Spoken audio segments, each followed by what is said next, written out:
Apéro spécial Celtics. Les Verts. La Green Nation. Non. Obligé, pas le choix. Que faites-vous? Ah, Bande d'abrutis.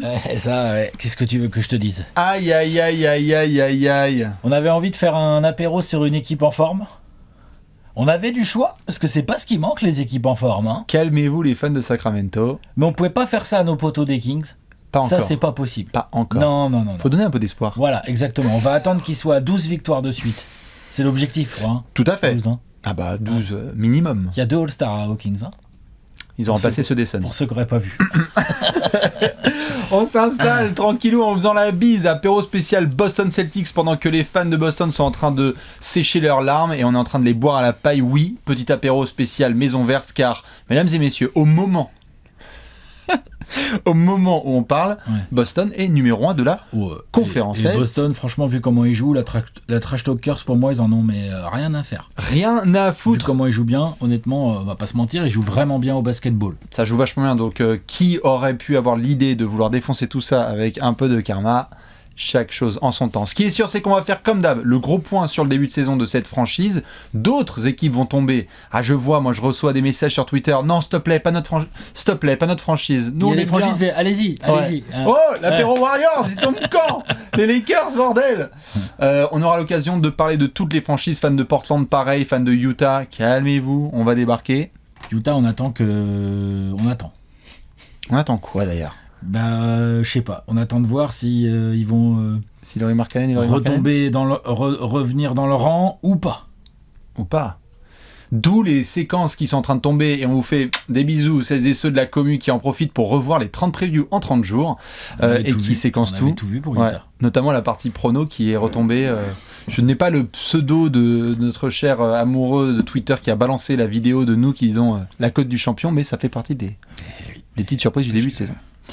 Ce qui est sûr et certain, c'est que donc on va faire le point. Comme d'habitude, Alex, on démarre avec le basique, le statistique. 11 victoires pour 3 défaites seulement. 7 victoires consécutives avant de jouer face aux Hawks ce soir. C'est pour ça que Bastien a tenu à faire cet apéro. C'est vicieux, hein. C'est très vicieux. Moi, perso, j'ai accepté parce que je me suis dit, bon, de toute façon, les Hawks, ils vont en prendre combien? 15 12 15 Et sachez que j'aime beaucoup l'humour d'Alex, vous le savez depuis longtemps, mais s'il y a une personne qui a suggéré un apéro Boston, il est à ma droite. Non. C'est toi qui as suggéré. C'est vrai, parce que honnêtement, je trouve que c'est l'équipe qui joue le mieux au basket depuis ce début de saison. Même si c'est assez paradoxal, on va en parler, hein, au niveau défensif, on est parfois un peu sur notre fin, d'ailleurs ça se voit dans les stats. Oui. Mais à regarder jouer... il y a un petit côté assez impressionnant parce que justement ce côté niveau défensif qui laisse un peu à désirer, tu sens qu'en fait pour l'instant c'est parce que ils forcent pas et tout, tu sens que quand il y a besoin ils peuvent te sortir un petit verrou ultra relou quand il y a besoin de se faire un peu violence parce que t'as pas joué pendant 3 quarts-temps et que dans le 4e quart-temps tu te dis Shai Gilgeous et le Thunder on va peut-être pas non plus les laisser gagner au Boston Garden les quoi. Sixers tu vois, voilà, c'est ça. Bien sûr. Et tu sens qu'il y a une capacité, même si pour l'instant c'est clair que ça serait bien de mettre des efforts un peu en continu défensif et tout, mais ils n'ont pas Robert Williams non plus. C'est très important de le mentionner, mais c'est sûr que tu fais bien d'en parler. Plaisir visuel, collectif, jeu vraiment sympa à avoir. On est dans la continuité de ce qu'on a vu sur les derniers playoffs. Sur la deuxième partie de saison dernière, on était émerveillés par ces Celtics, collectif. Tu sais pas par qui tu vas te faire punir. Les J Brothers. Là, tu sais par qui tu vas te faire punir. Tout à fait, on va en reparler. Les Jason et compagnie, on va en reparler. Mais c'est vrai que pour faire comme d'habitude et revenir sur le contexte, on a vécu la folie des playoffs 2022 avec ces Celtics, finale NBA. Tu te prends une petite, pas une leçon, mais tu prends certains enseignements de la part de Warriors plus expérimentés. Oui, on se dit voilà comment ça va tuer. À 100%, ça arrive parfois en fin de playoff. Ça arrive. Certaines limites offensives, pour le coup, se sont vues lors des playoffs. C'est toujours passé jusqu'aux Warriors. Là, ça a un petit peu tout sauté, c'est sûr. Donc ça va être intéressant de parler du rôle de Joe Mazzulla là-dedans aussi. Tout à fait. Tu vois, genre le mec, c'est comme un nouveau coach. Quel âge il a, Joe Mazzulla? Il est pas bien vu, il a moins de 40 piges, je crois, si je dis pas de bêtises. Bien sûr qu'il a moins, je sais même pas il a pas 35 ans, ça se trouve. Je pense qu'on a le même âge. Mais je vais checker, mais c'est vrai que j'allais en venir à ça. Il a 10 ans de moins j'allais dire que LeBron, mais non. Que la personne à ma droite.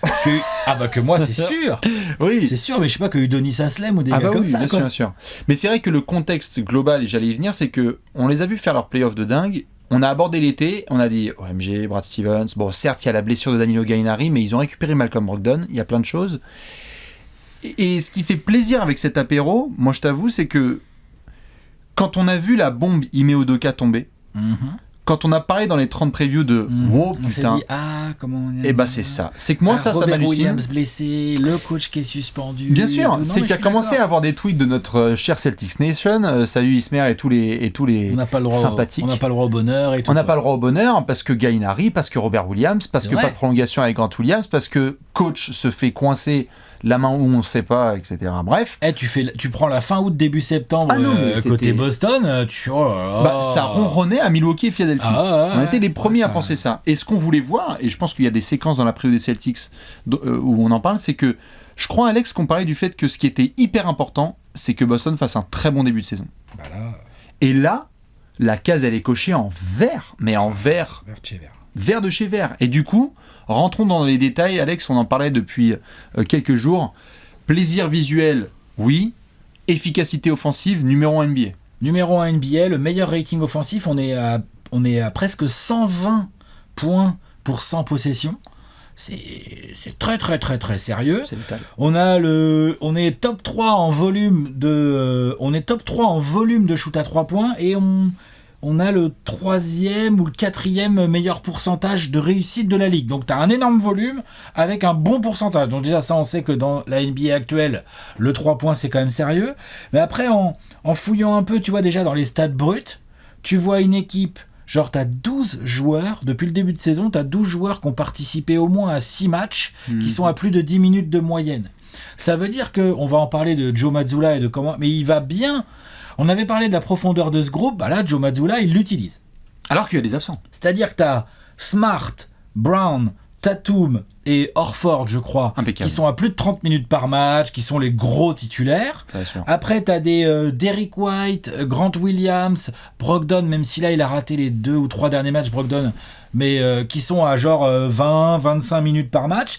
Et après, t'as un paquet de mecs, là. Général Hauser. Général à Hauser. Le Gérard d'Or. Mais attends, Cornet, Vonleh, Blake, il joue plus de 10 minutes par match de moyenne. Hein. Il Après, l'a joué voilà, 10 minutes. Je pense que son temps de jeu va être divisé par 10, à mon avis, dans les semaines prochaines, parce que c'est vraiment très compliqué pour c'est lui. très compliqué, mais n'empêche que là, quand il a été utilisé, Il a essayé. il a essayé, tu vois, il a essayé de taper. Bon, ça va être compliqué et tout, mais il n'a pas le choix parce qu'il y a un moment donné, en fonction des histoires de fautes et tout, Blake peut être utile. Il y a Pritchard qui revient dans la rotation Ouais. et qui repasse tout de suite à plus de 10 minutes parce que qualité de shoot, parce que joueur collectif, qui joue sans ballon et tout. Enfin, Ouais. tout un tas de choses comme ça qui sont très importantes. Du coup, tu te retrouves avec 5 joueurs à plus de 10 points de moyenne. C'est bien. Tu sais pas trop. Tu sais, en effet, par qui tu vas te faire taper. Tu sais par qui tu vas te faire Tu sais punir, par qui tu vas te faire mais tu punir. dois faire attention à plein d'autres gars. Mais tu sais pas quel run tu vas prendre. Exemple avec le match contre OKC, qui est la dernière victoire au moment où on parle de Boston, où ça joue pas très bien et où t'as Peyton Pritchard qui remet un coup de jus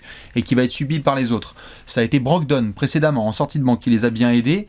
Pour continuer dans ce que tu disais au niveau statistique, équipe top 3 en termes de propreté de tenue de balle. 3e équipe qui perd le moins de ballons de toute la NBA. C'est bien de savoir shooter, mais il y a des équipes Houston, qui sont capables de très bien shooter. J'ai pas entendu. Moi non plus.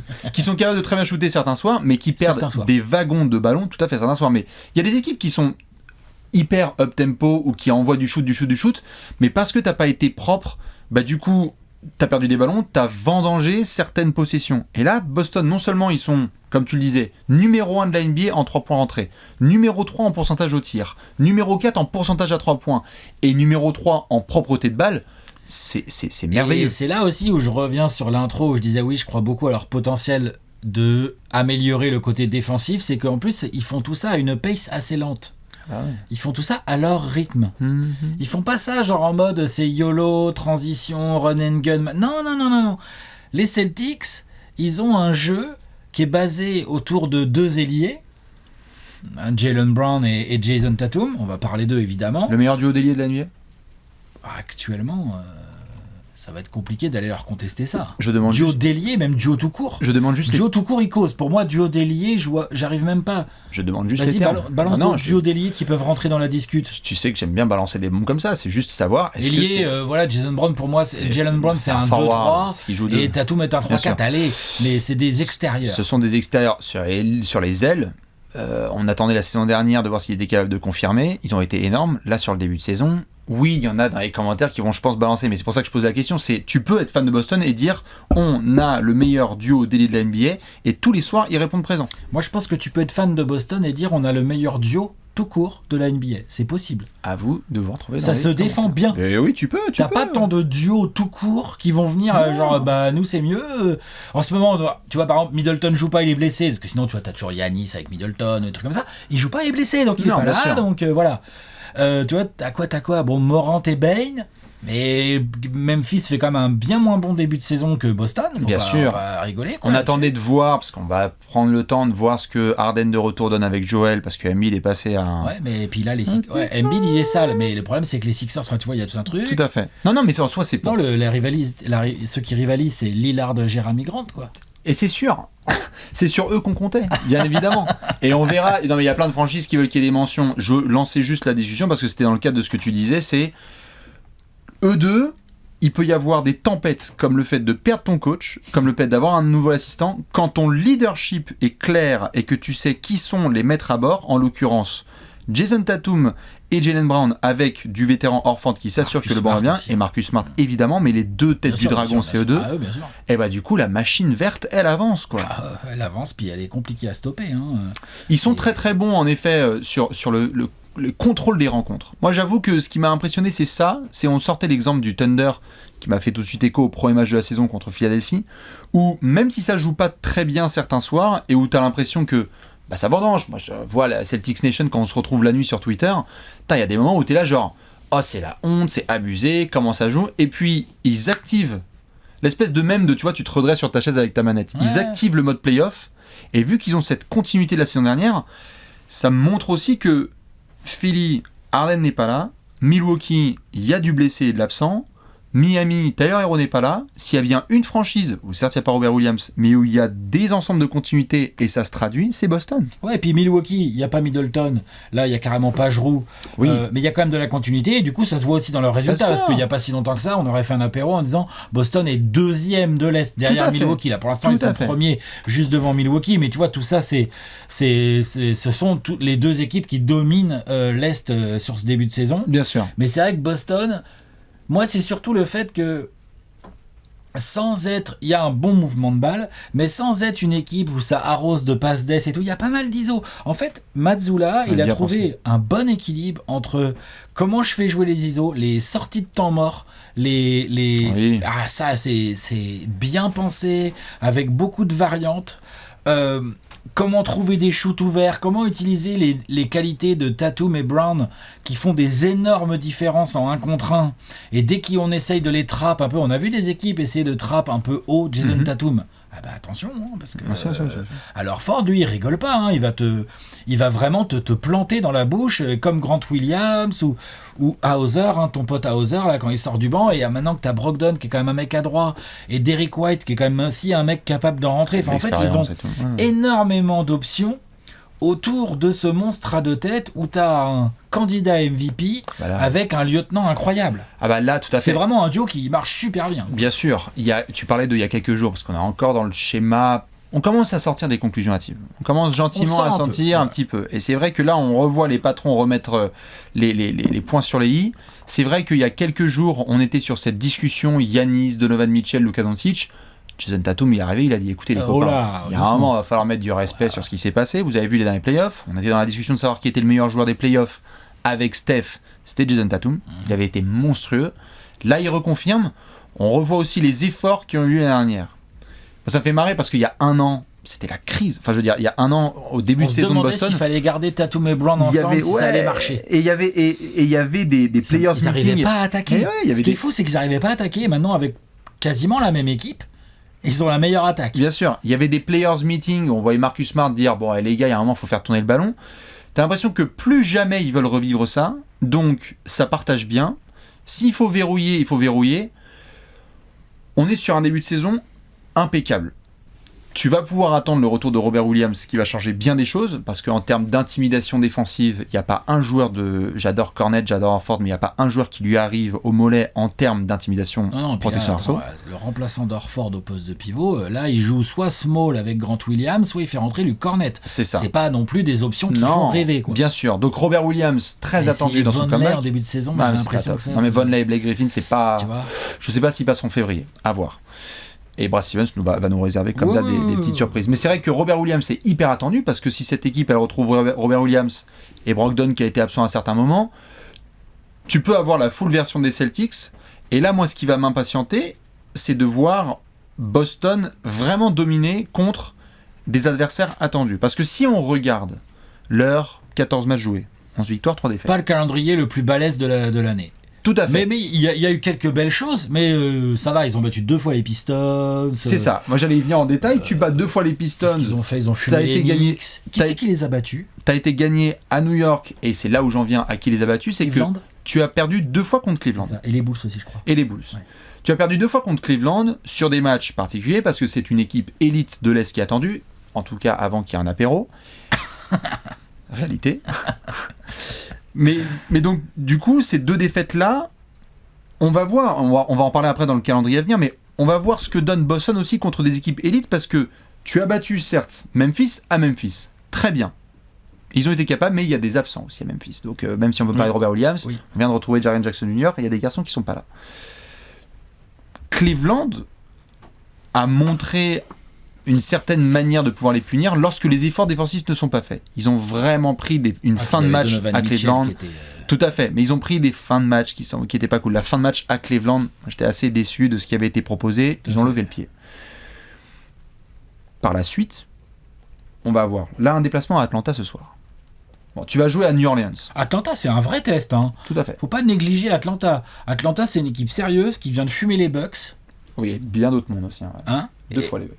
Qui est capable de bien défendre, qui en plus défend, en tout cas, moi je trouve, sur le backcourt, l'apport de Murray est évident, mais là où Atlanta a fait un meilleur début de saison que l'année dernière, c'est surtout que sur les forwards, attaquer Atlanta, là, entre DeAndre Hunter, John Collins qui fait les efforts, il y a Capella qui t'attend. Qui retrouve la forme. Tu vois, genre. Bien sûr.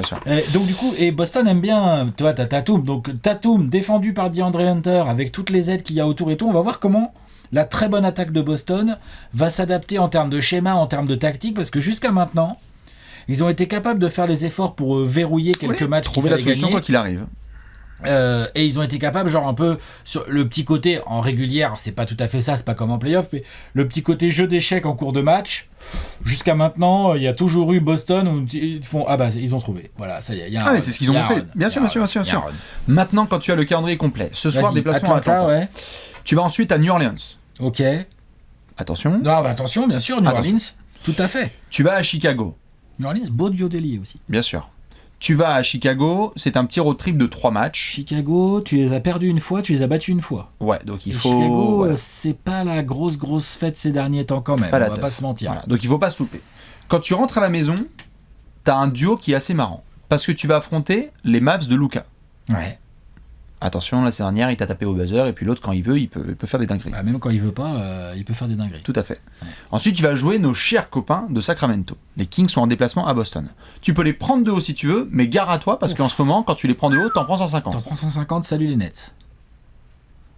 Ça, c'est cadeau. On attend le retour de Kyrie pour verrouiller la défense. Hein, c'est ça. Côté Nets. On passe Thanksgiving, Washington et Charlotte pour finir le mois de novembre. Washington, attention. Tout à fait, quoique il y a Bradley Beal qui revient, donc on va surveiller ça. Ouais, enfin il revient. Mais tu es favori évidemment dans ces rencontres, donc il va falloir assurer. Et il y a une doublette, voire même un quatuor qui moi m'intéresse pas mal, c'est que tu vas affronter 2 fois Miami 2 jours de suite pour ouvrir le mois de décembre. Donc 2 fois Miami. C'est vachement intéressant parce que Miami commence à monter en puissance là. Ouais, et puis c'est un adversaire potentiel de play-off. Ouais. Et tout ça, après dans la continuité de début décembre, là ça va être très très fun, donc prenez votre temps parce que 1er décembre, Miami. 3 décembre, Miami. 5 décembre, déplacement à Brooklyn. 6 décembre, déplacement à Toronto. 8 décembre, déplacement à Phoenix. 11 décembre, déplacement à Golden State. 13 décembre et 14 décembre, déplacement chez les Clippers et Lakers. Donc le vrai test, il est là dans les 30 jours à venir. Est-ce qu'ils sont capables de maintenir un niveau offensif élite comme ils ont, c'est-à-dire de rester un des top 3 offensive rating de la ligue, tout en Moi, je pense que oui. améliorant petit à petit, en devenant un peu plus disciplinés. Ils ont les joueurs pour, même sans Robert Williams, ils ont les joueurs pour mieux défendre que d'être dans le dernier tiers des défenses de la ligue comme ils sont actuellement. Oui. Je crois qu'ils sont genre 24e ou 25e peut-être même rating défensif, tu vois. Ils sont 23e. Bon, voilà. Ouais. Tu vois, donc c'est, à mon sens, trop bas, même sans Robert Williams. Oui. Oh, Horford, Smart, Deepoy, Smart, Jalen Brown, les Brogdon, les Derrick White et les Tatum, c'est loin d'être des manchots en Non, bien sûr, défense. Enfin, bien sûr. t'as de quoi faire. Donc, est-ce qu'ils sont capables de maintenir une attaque élite tout en petit à petit montant en puissance en termes de discipline et de focus défensif, de revenir, sans peut-être redevenir la défense élite de l'année dernière, parce que c'est compliqué de tout équilibrer, mais en fait de revenir vers au moins le top 15, voire le top 10 des défenses. Si c'est le cas, Attention, il y a du monde qui va passer à la casserole. ça va être dur de les battre. Parce qu'en plus, ils ont accumulé de l'expérience, et puis en plus, on sait, la dynamique de la régulière. Là, tu démarres bien. Ce que tu veux éviter, c'est le trou d'air de décembre-janvier pour continuer à monter en puissance à partir du All-Star Game et arriver en play-off à 100%, parce que là, les Celtics, c'est pas qu'ils veulent pas jouer la régulière, mais dans leur tête, les Celtics, ils sont en finale NBA et il faut la gagner. Il faut, Tu vois, genre, il n'y a pas d'autre option, quoi. Il faut tout à fait, il faut dupliquer le chemin pour y arriver. Le sentiment qu'on avait aussi quand on les a vus finir les playoffs de la saison dernière, c'est que quand t'es dos au mur à Milwaukee et que tu t'en sors, la saison régulière après c'est piquette. Quand t'es dans la nécessité de finir une série en 7 à Miami et que tu l'as fait, du coup les mecs ils sont trop sereins, parce que comme tu disais tout à l'heure, il y a un moment où quand ils switchent leur truc de hey, les gars, on se met en mode mai. Quand ils se mettent en mode mois de mai, il n'y a pas à dire il y a très un peu niveau de d'équipes qui peuvent confiance tenir. qui est très élevé. Ils peuvent pas Il y a de la rivaliser en face. polyvalence. On l'a vu face au Thunder, et en plus, ce Thunder là qui venait de fumer les Knicks, bon voilà, mais faisait un très bon match, a fait un très bon match contre Boston avec encore un Shai Gilgeous-Alexander de malade mental, quoi, très compliqué à défendre. Mais on a vu, la lumière, elle est venue de Marcus Smart et de 3-4 possessions défensives de suite, où les mecs, ils sont en switch all, et en fait, même Shai Gilgeous-Alexander en feu, bah, tu peux pas scorer, en fait. Complètement.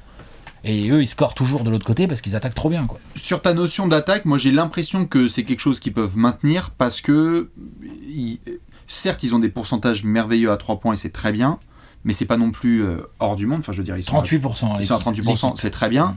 Vous irez voir dans les détails. Jalen Brown et Jason Tatum, tu peux progresser à 3 points en termes de pourcentage pur. Il y a du 37% pour Tatum, c'est très bien, voilà. Mais Jalen Brown, c'est 33%. Ouais, tout à fait, tu vois, je suis d'accord. Donc, je veux dire, les mecs qui bombardent le plus à 3 points, c'est aussi parce que Al Horford et Sam Hauser et Grant Williams et compagnie, ça envoie du 48-50%. Oui, tout à fait. Donc ça peut redescendre, mais les autres peuvent monter aussi. Après, ils peuvent monter, mais Jalen Brown, il est genre à 25 points par match et Tatum est à 32. Oui, bien sûr, bien sûr. Ce que je voulais juste dire, c'est qu'en fait, gros rendement, quoi. Ce que je voulais juste dire, c'est que ça, à la limite, vu qu'on parle de 3 points, je me dis, ouais. Sur la globalité du mois à venir, ils peuvent maintenir ça. Au rebond, il faut s'améliorer, parce qu'au rebond, ils se font surprendre quasiment un soir sur deux. C'est une des 10 équipes qui prend le moins de rebonds de la NBA, et souvent, c'est soit par envie pour pas aller se battre et justement être dans le contrôle des possessions lentement, comme tu l'as dit, mais ils ont de la...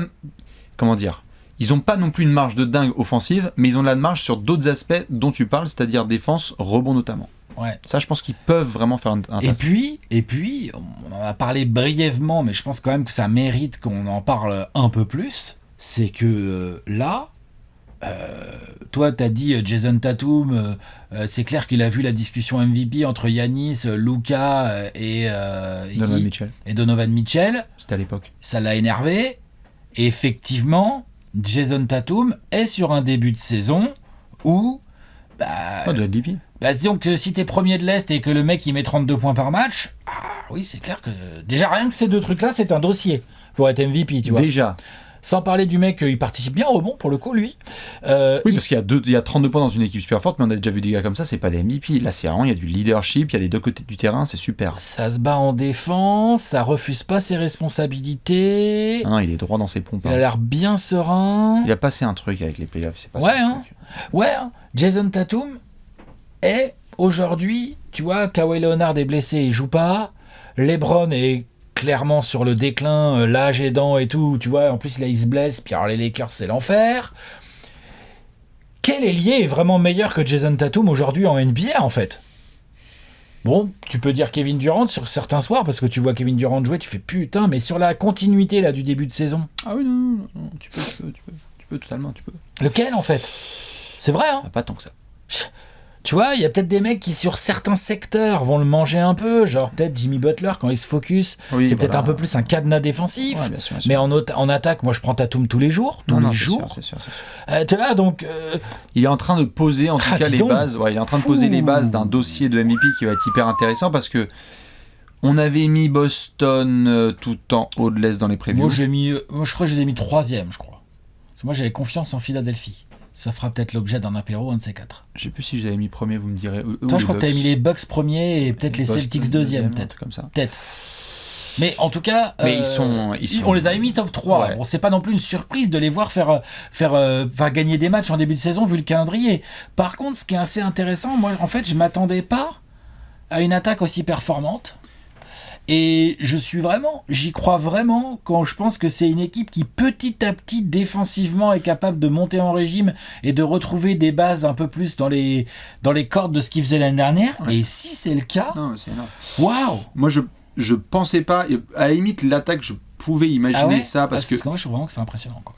Ils sont impressionnants mais je trouvais qu'on parlait souvent de cette continuité dans le groupe donc je pouvais m'y attendre. Moi ce qui m'impressionne le plus c'est que s'il n'y avait pas eu la news des Nets, on ne parlerait absolument pas d'Ime Udoka. Et ça, je trouve ça extraordinaire. Ouais. Les mecs ont perdu leur coach. Coach rookie qui les a emmenés en finale. Coach qui en est en finale, ouais, avec toute la love qu'il y avait autour. S'il n'y a pas la breaking news, mais parce que maintenant c'est Jack Vaughn qui est à la tête des Nets, mais si on n'avait pas eu la news de « Ah bah tiens, Ime Udoka, what the fuck, on a fait un apéro sur Steve Nash », on parlerait même pas parce que Boston déroule. Et tu m'aurais dit ça il y a 2 mois, que genre Mazzulla, détente, ça fonctionne, ils gagnent leur match et tout. Moi, je souhaite que ça continue. Toutes les histoires de trash talkers, mais je leur souhaite que ça continue parce que une des premières tentations qui vont débarquer si ça commence à perdre des matchs, c'est ah bah ça y est, Mazzulla, il a raidé sur le fait que les joueurs étaient motivés, qu'ils voulaient prouver que, tu vois. Donc, moi, ça, c'était imprévisible. Mais ça va dépendre de leur focus défensif. Je pense que cette équipe, si elle monte en régime en défense, elle pourra toujours y perdre un peu en réussite offensive, tu vois, ou peut-être Tatum, il va peut-être pas mettre 32 points par match toute l'année, peut-être que ça va finir à 28-29 cette affaire, tu vois, ou pas, on verra. Jaylen Brown est extraordinaire sur ce début de saison, il a fait plein d'excellents matchs, plein. Vraiment. Ah oui, on redisait en rigolant sur le début de saison, c'est qui le meilleur des deux? Parce que Jaylen Brown était sur un nuage. Donc... Sur un nuage, mais quand même le meilleur des deux, on sait lequel c'est quand même. Oui, tout à fait. Quand même. On sait quand même lequel c'est le meilleur des deux, mais enfin, ça veut pas dire que Jaylen Brown n'est pas bon, au contraire. Hein. Ou pas valuable, il est tellement important dans leur conneries. Enfin, c'est... Ah ouais, et puis... C'est très solide.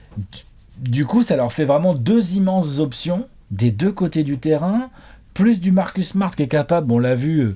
sur certains matchs, de rentrer les tirs qu'il faut rentrer, plus de temps en temps. Alors Ford, en fait, c'est tellement un problème pour le pivot adverse. Enfin, il y a vraiment énormément de choses.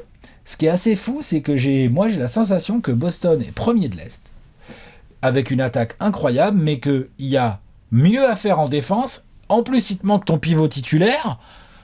C'est quoi le délire en fait? Enfin, c'est quoi? C'est le record des Warriors qui est en danger ou c'est comment l'histoire? Ça, il va les hyper. Non, forcément, tu peux avoir des perspectives chouettes. Moi, comme je te dis, il y a quelques éléments comme ça, parce qu'on ne fait pas non plus un apéro juste pour faire le poivrier. C'est quoi les points négatifs? Moi, comme je te dis, les choses que je vais surveiller, c'est 1, ne prenez pas pour des cons, vous avez affronté 2 fois Cleveland, c'est passé à la trappe. Ok. Donc là, on va voir sur le mois à suivre. Vous savez qu'on aime bien choisir les timings de nos apéros. Gagner un peu des gros matchs, quoi. Là, tu vas avoir des gros matchs. On va voir Boston-Dallas, on va voir les déplacements là, parce qu'il y a une grosse session maison 6 matchs, un gros road trip 6 matchs. Donc déjà, quand on sortira de ça, on verra de quel Celtics on part.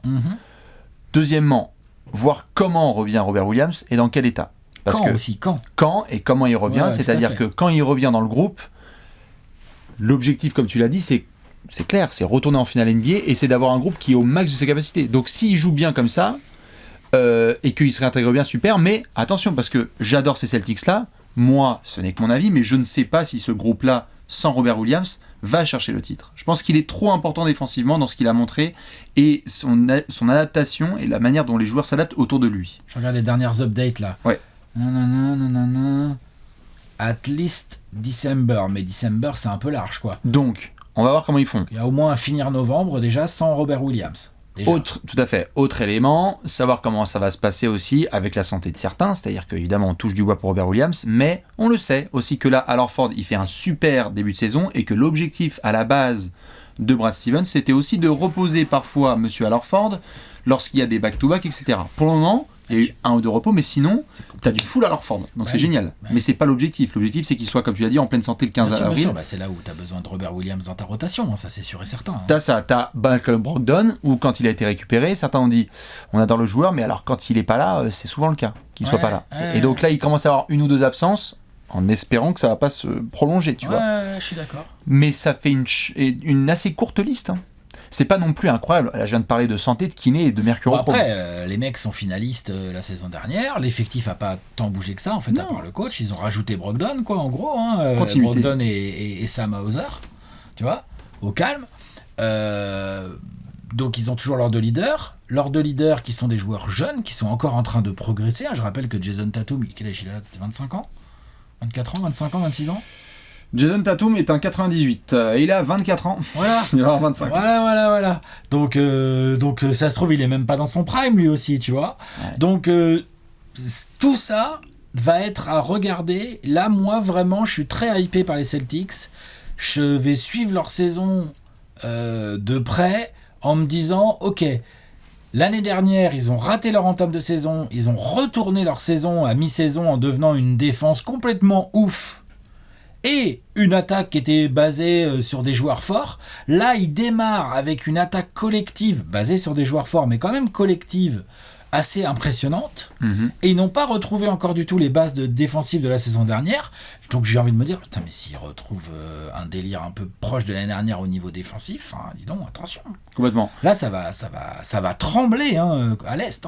Dans l'Est, c'est toute la NBA, tout à fait. Dernier élément que je viens de voir, parce que ça faisait partie aussi des discussions qu'on avait pu avoir sur les 30 previews. Dernière année contractuelle d'Al Horford. À voir si Brad Stevens, malin comme il est, avec les mouvements qu'il a fait depuis qu'il est à la tête, merci Danny Ainge, des Celtics, à voir s'il n'y a pas du clin d'œil qui se passe en cours de saison. 36 ans, voir comment ça se passe avec la suite. Il est fondamental, mais voir quel est le tarot, tu vois. Parce il est encore bien en forme. Oui, et puis il a été bien gourmand aussi par le passé, donc à voir comment ça va se passer. Grant Williams, il y a eu quelques déceptions du fait qu'un deal ne soit pas passé entre les deux groupes. C'est vrai. C'est un joueur fondamental. Attention à ce qu'il soit bien content lui aussi. Clin d'œil ou pas clin d'œil, on va se retrouver cet été. Donc ce sont surtout les 2 mois que je vais surveiller, parce que après le reste, Jaylen Brown c'est dans 1 an, Tatum c'est déjà sous deal. Donc c'est juste les aspects Al Horford et Grant Williams que je vais surveiller à titre perso, parce que ce serait bien malin, et il y pense déjà, Brad Stevens, de s'assurer que ce soit des dossiers gérés. Ouais, je suis d'accord. Des petites choses comme ça, mais enfin, sans mauvais jeu de mots, tous les voyants sont au vert. Et sur cette poésie du Massachusetts, tout à fait. On va vous attendre dans les commentaires. Dites-nous, fans de Celtics, ce que vous pensez de ce début de saison, comment ça se passe, est-ce que quelqu'un a eu des nouvelles d'Ime Udoka, et puis surtout ce que ça va donner ce soir contre Atlanta, à Atlanta. On verra si le Trash Talkers est puissant ou pas. Il y a du gros calendrier, on vous attend dans les commentaires, on vous souhaite bon courage, et on se retrouve bientôt pour un nouvel apéro. Ciao. Des bisous. Ciao.